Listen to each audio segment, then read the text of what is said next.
Bonjour à tous, bonsoir à tous.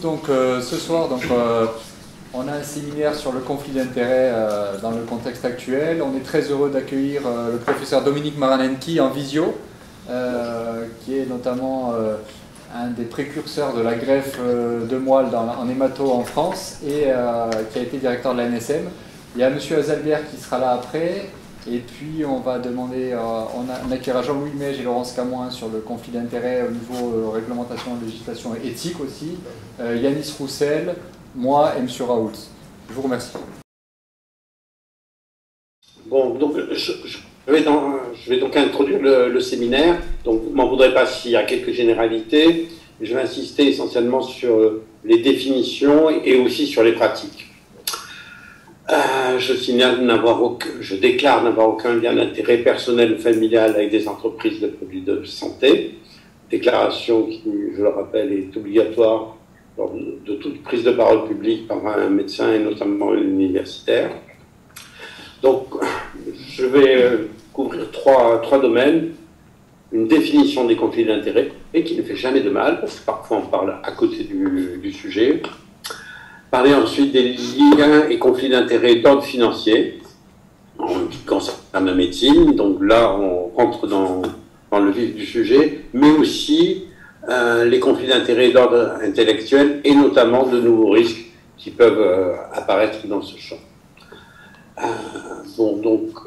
C'est quoi l'intérêt du médecin? C'est le patient qui est le centre d'intérêt primaire du médecin. Et j'aime bien cette définition d'un collègue d'Harvard, du professeur Thompson, en 1993. Donc, il définissait le conflit d'intérêt comme une situation dans laquelle un jugement professionnel concernant l'intérêt primaire, dans le cas particulier, c'est le bien du patient, ou dans d'autres cas, ça pourrait être l'intégrité de la recherche, est susceptible d'être influencé de manière excessive par un intérêt secondaire.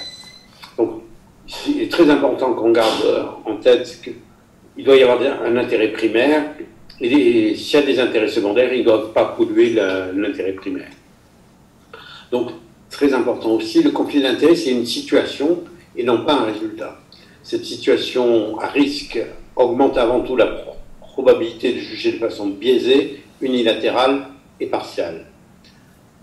Point important aussi, la possibilité du biais autant que le biais effectif caractérise une telle situation.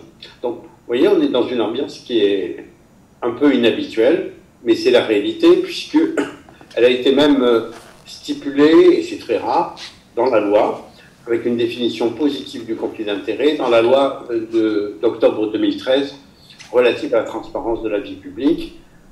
La loi insiste aussi qu'un conflit d'intérêt, c'est toute situation d'interférence entre un intérêt public et des intérêts publics ou privés, qui est de nature à influencer, et j'insiste sur où apparaître influencer l'exercice indépendant, impartial et objectif d'une fonction.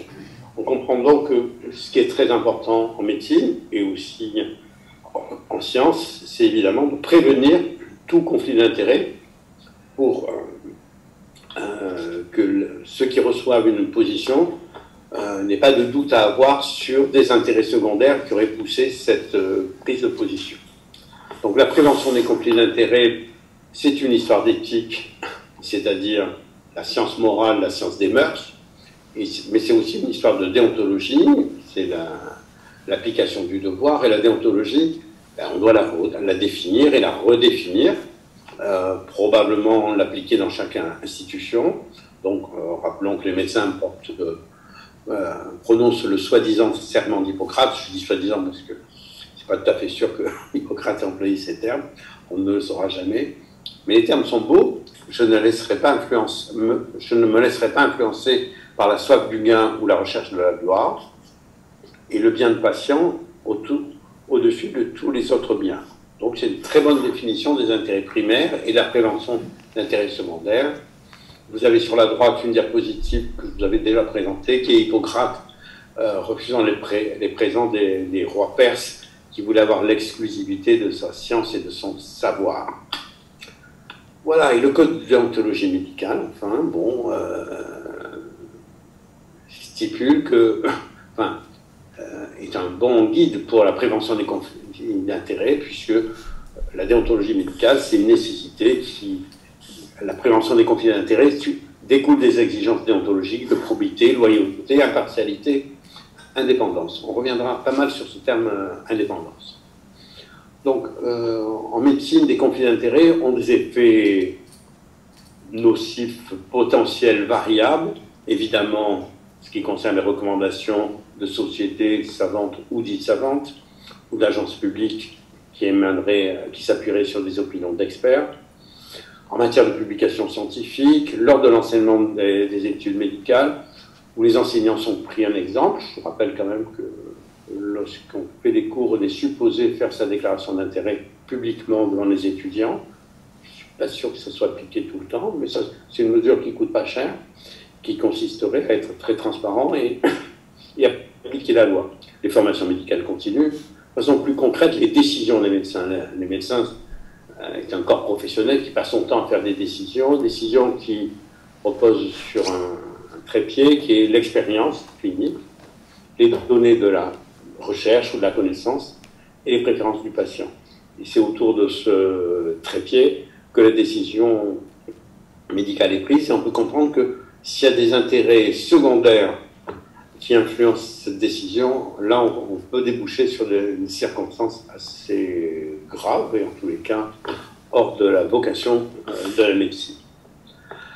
On a beaucoup parlé, et on n'a pas fini de parler des scandales sanitaires et du financement intempestif que font des laboratoires pharmaceutiques dirigés vers des médecins et des scientifiques, enfin le public qui peut les intéresser. Et tous ces scandales sanitaires qui datent pas d'hier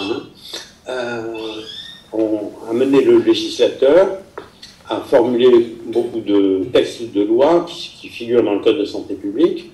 Rappelons-nous que dès 1993, pour les plus vieux d'entre nous, est apparue la loi anti-cadeau, qui paraît une évidence. Il n'est pas bien de recevoir des cadeaux de la part des vendeurs. Bon, voilà. Non seulement c'est pas bien, mais c'est sévèrement réprimé par la loi. La loi de mars 2002 relative aux droits des malades donc impose aux professionnels de faire une déclaration de leur lien d'intérêt lors de toute intervention publique. Les décrets d'application n'ont pas mal traîné, mais ils existent, et il y a même eu quelques sanctions d'un infectiologue d'ailleurs qui avait oublié de mentionner son lien d'intérêt lors d'une prise de position sur des produits vaccineux. Enfin, un nouveau chapitre a été ouvert avec la loi du 29 décembre 2011 sur la sécurité du médicament, qui a un chapitre entier relatif au lien d'intérêt et à la transparence. Je continue sur la loi de 2013 qui définit le conflit d'intérêts, on l'a déjà mentionné, puis 2016, modernisation du système de santé avec la responsabilité des institutions de traquer en leur sein les personnalités qui auraient des conflits d'intérêts, la recommandation d'utiliser la neutralité pertinente, espérons-le, de la part des déontologues dans chaque institution. Et ça continue jusqu'en 2017, jusqu'à 2019, par rapport aux avantages offerts aux médecins, puis aux dérogations qu'on fait pour le respect de la loi. Vous voyez, donc c'est un sujet chaud, sensible,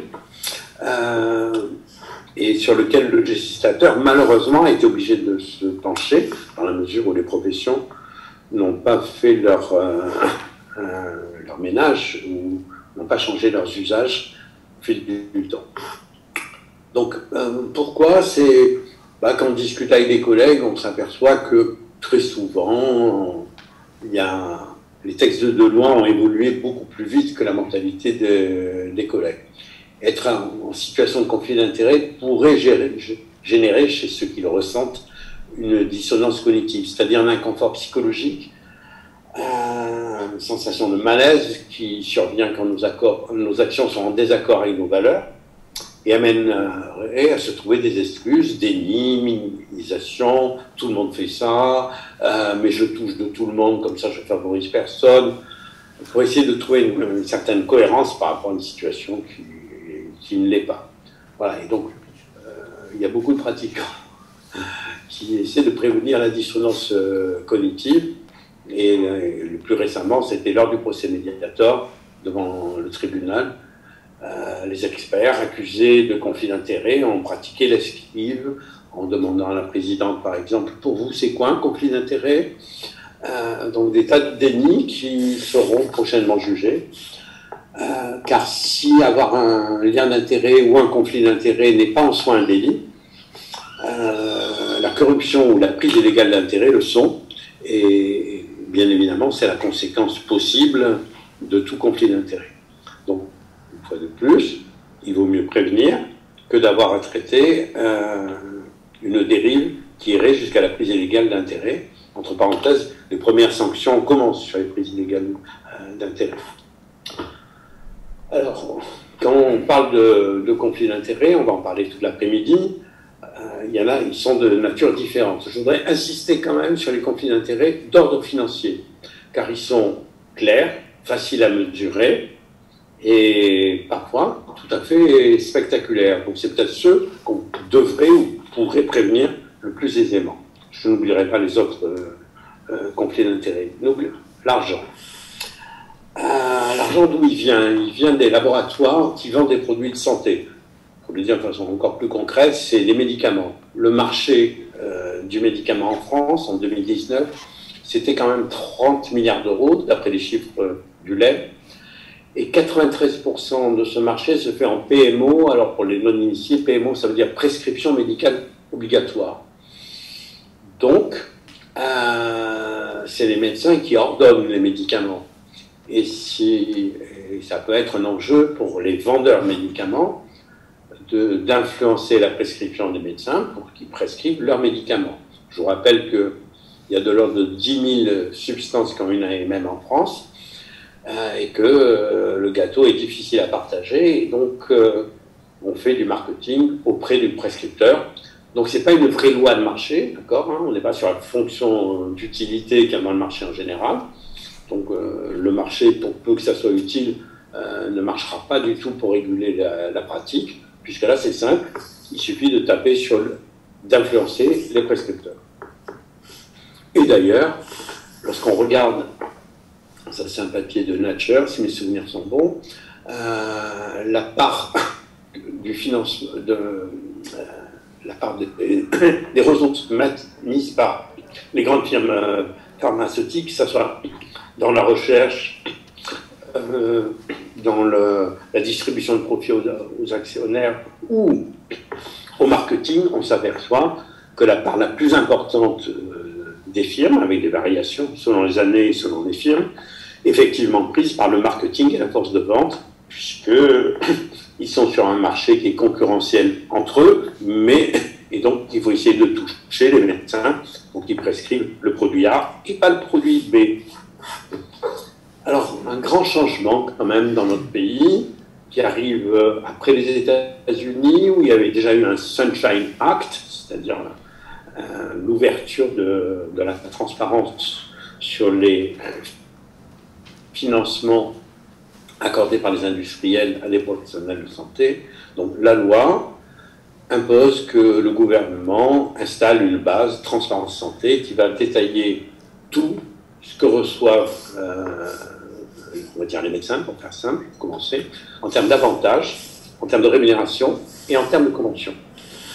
Et ça concerne tous les professionnels, mais aussi les sociétés savantes, les étudiants, les médias, la recherche, les associations de patients. Alors on me dirait, de tout temps, on devait faire des déclarations. Là c'est plus simple, puisque c'est géré par Bercy, donc dans le ministère des Finances, et qui demande aux industriels de faire figurer avec grande précision quels sont les euros qu'ils ont versés et à qui ils les ont versés et pourquoi faire. Voilà, et donc cette base est très riche. Alors elle n'est pas très facile à exploiter. On se demande pourquoi. Enfin, si, on peut imaginer pourquoi.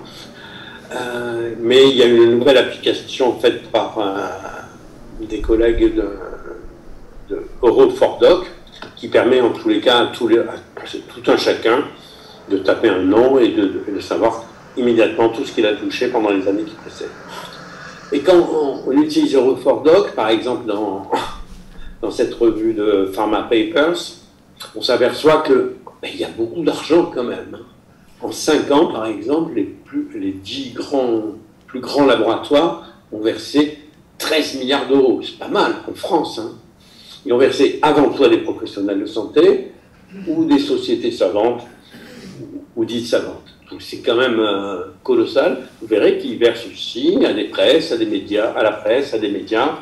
Donc on a une très bonne transparence et on peut l'éclater par discipline. Entre parenthèses, ceux qui touchent le plus sont les professionnels de l'hématologie, puisqu'il y a une grande concurrence sur les drogues extrêmement chères, hein, et un généraliste, dans l'ensemble, touche très très peu d'argent. Voilà. Alors, on peut imaginer que ce lien d'intérêt, ce lien financier entre des fournisseurs et des prescripteurs expose naturellement une situation à très haut risque de conflit d'intérêt lors des prises de décision de prescription. Et ce n'est pas une vue de l'esprit hein, dans ce papier du British Medical Journal, fait par à partir de données françaises. On s'aperçoit que chez les généralistes, plus ils touchent de l'argent de l'industrie, même des sommes relativement modestes, ben moins ils vont prescrire des génériques, plus ils vont prescrire des molécules chères. Voilà, donc même c'est pas une corrélation liée au hasard, c'est une réelle causalité. C'est un peu embêtant. Hein. Donc, quelles sont des nouvelles attitudes qu'on pourrait imaginer, ou plutôt pratiquer, pour abandonner les liens financiers? Parce que le meilleur moyen de ne pas avoir de conflit d'intérêt financier, c'est de ne pas avoir de lien d'intérêt financier. Donc la transparence, c'est important, mais simplement, il faut avoir des données claires de transparence pour qu'on sache à qui on s'adresse et ce que reçoivent les personnes. Il faut évidemment choisir ses références. Donc je mentionne la base de données publique du médicament qu'on avait créée à l'agence du médicament, parce que même pour les professionnels ou les patients, quand on veut avoir des données sur les médicaments, jusque-là, on était obligé de passer par le filtre de l'industrie, qui d'ailleurs finance un dictionnaire que tous les médecins connaissent, hein, c'est le dictionnaire Vidal, dans lequel, entre parenthèses, il n'y avait pas tous les médicaments, voilà, qui était alimenté de façon variable par l'agence des médicaments. Donc là, il y a une alternative, et c'est l'intégralité du texte concernant les médicaments, pas plus, pas moins. Donc passer de théorie à la pratique, pour mieux prévenir et se préparer, il faut adopter diverses attitudes, et je sais que pas mal d'entre vous les pratiquent, définir clairement quelles doivent être ou pas les relations avec la visite médicale, interdire les brochures, interdire les pots, invitations, cadeaux, même modestes. Vous remarquerez que les sociétés de marketing s'intéressent avant tout aux étudiants, futurs prescripteurs, et il va de soi que dans les locaux universitaires, leur présence ne devrait pas être recommandable.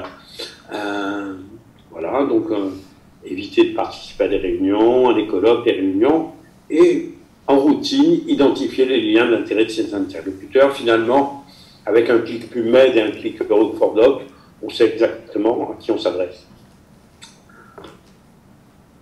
Alors la transparence, ça a été crucial, mais bon, vous avez vécu plus que moi la crise du Covid, et là je me réfère à ce papier du British Medical Journal, qui réclame d'aller de la transparence à l'indépendance.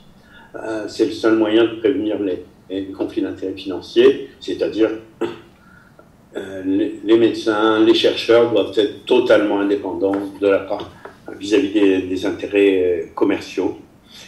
Et cette indépendance, après tout, c'est un article du Code de déontologie médicale, hein, article 5, qui est assez sympa. Le médecin ne peut aliéner son indépendance sous quelque forme que ce soit. Bon, voilà, c'est bien de répéter, d'enfoncer des portes ouvertes, surtout quand certains les referment en permanence. Donc, comment prévenir les conflits d'intérêts financiers en médecine? C'est fastoche, il suffit de se passer de l'argent des industriels. À l'échelle individuelle, donc c'est non merci, jamais. Voilà. Et à l'échelle collective, c'est un peu plus compliqué, non, mais ça ne se gère pas de la même façon. Allez, quelques travaux pratiques concrets. On peut refuser évidemment tout émolument venant de la part des industriels. Si c'est un travail légitime qui a été fait pour la collectivité, il peut être mutualisé et le financement peut être donné à l'institution, bien évidemment, qui, je l'espère, aura des règles de déontologie qui permettent de ne pas accepter n'importe quoi pour n'importe qui et d'en faire, et surtout ne pas en faire n'importe quoi. Dans l'ensemble, c'est l'intégration dans le budget global. Après tout, ça a été fait pour les médecins. Je voudrais rappeler que les médecins CHU qui ne font pas de pratique libérale privée reçoivent une indemnité de 1 100 € par mois, si je ne m'abuse, avec l'ajustement qu'a fait Monsieur le ministre Véran. On pourrait aussi imaginer que les médecins qui ne touchent jamais l'argent de l'industrie puissent bénéficier effectivement d'une compensation, et voire même interdire que tout médecin dans un hôpital public ait l'interdiction de recevoir de l'argent, et si de l'argent doit être fourni pour un travail, que cet argent soit versé directement à l'institution. C'est un exemple.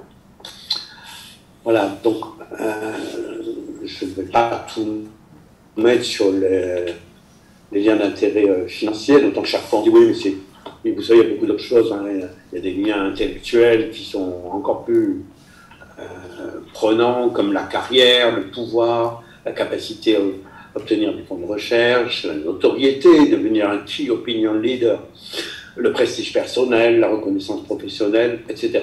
Tout ça est vrai, existe. Ça n'empêche pas que c'est pas la peine de prendre des dollars dans la poche quand même, ou des autres.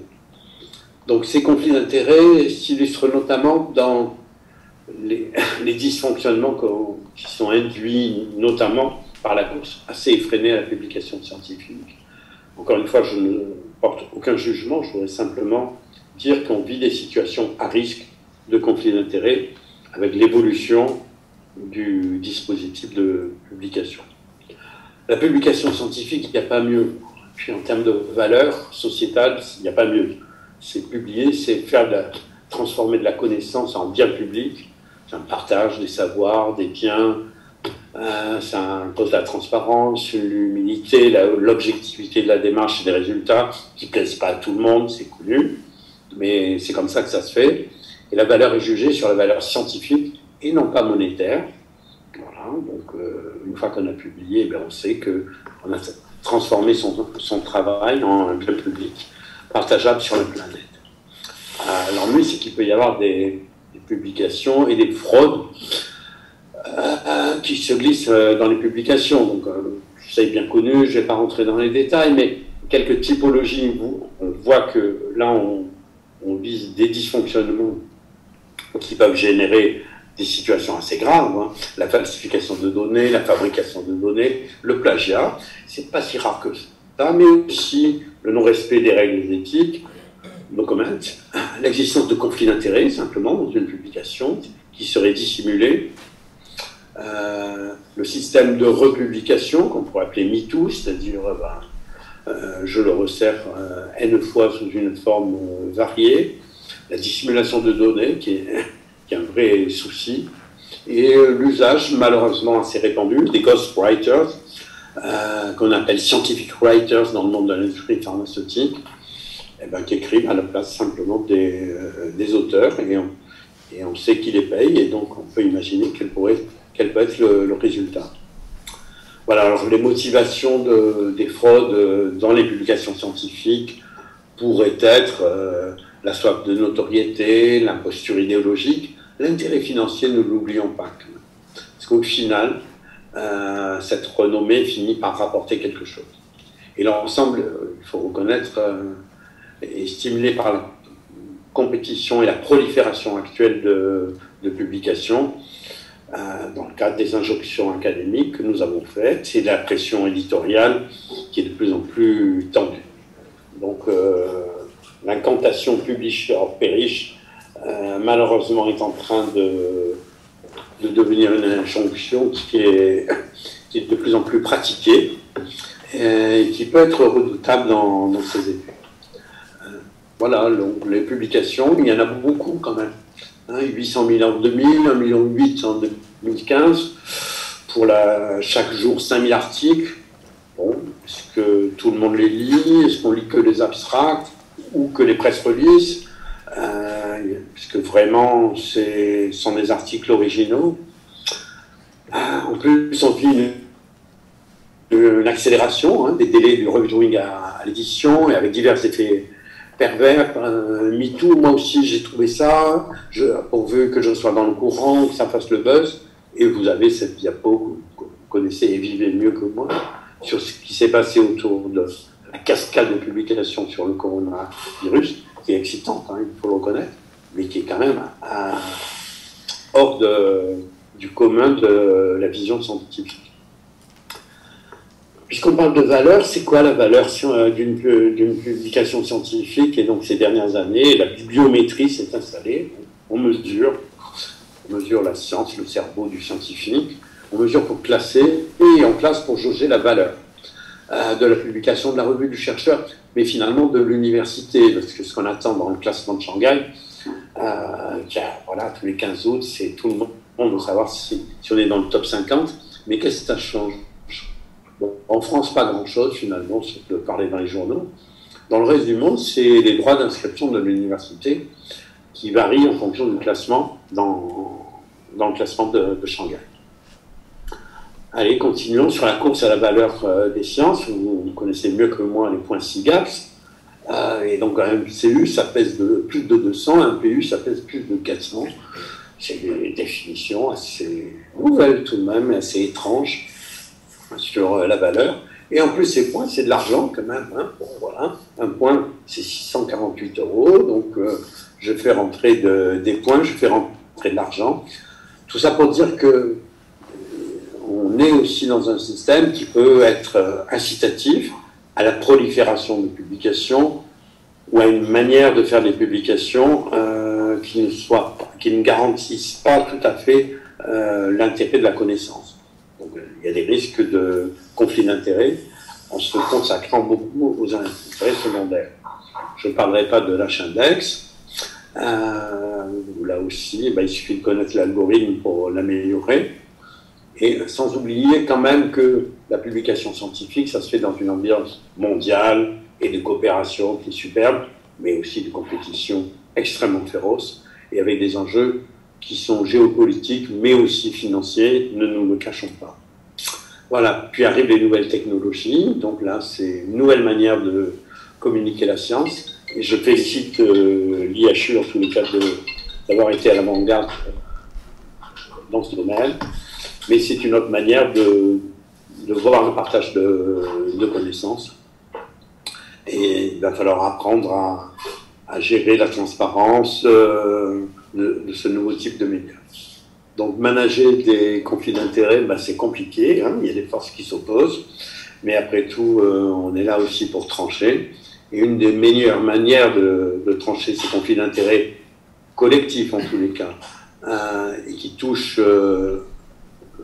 à des intérêts dits intellectuels, c'est probablement de s'interroger en permanence et de remettre des règles d'ordre démocratique à l'intérieur des institutions et à l'intérieur des États pour éviter les dangers induits par ce type de pratique. Je vous remercie de votre patience.